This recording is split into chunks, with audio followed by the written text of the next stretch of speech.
करतो म्हणून 1 for I, 2 for double I, 3 काय होणार 3 टाइम्स आय आणि 4 काय होणार 5 मायनस 1 म्हणजेच आय व्ही.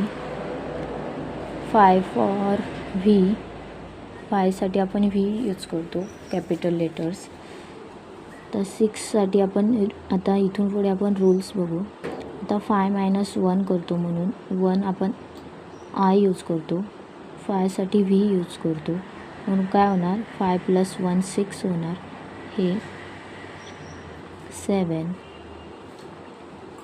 8. आता आय आपण max to max 3 time repeat करू शकतो, 4 टाईम नाही रिपीट करत. म्हणून आता आपण 9 कसं लिहिणार 10 मायनस 1. हा आय लेफ्ट साईडला लिहायचा म्हणजे तो काय होतो जी बिगर नंबर असतो आपला त्यातून तो मायनस होतो, सबट्रॅक्ट होतो. म्हणून 10 मायनस 1 9 झाला आपला आणि 10 फॉर एक्स. तर हे आपले लिहून झाले 1 to 10 रोमन नंबर्स.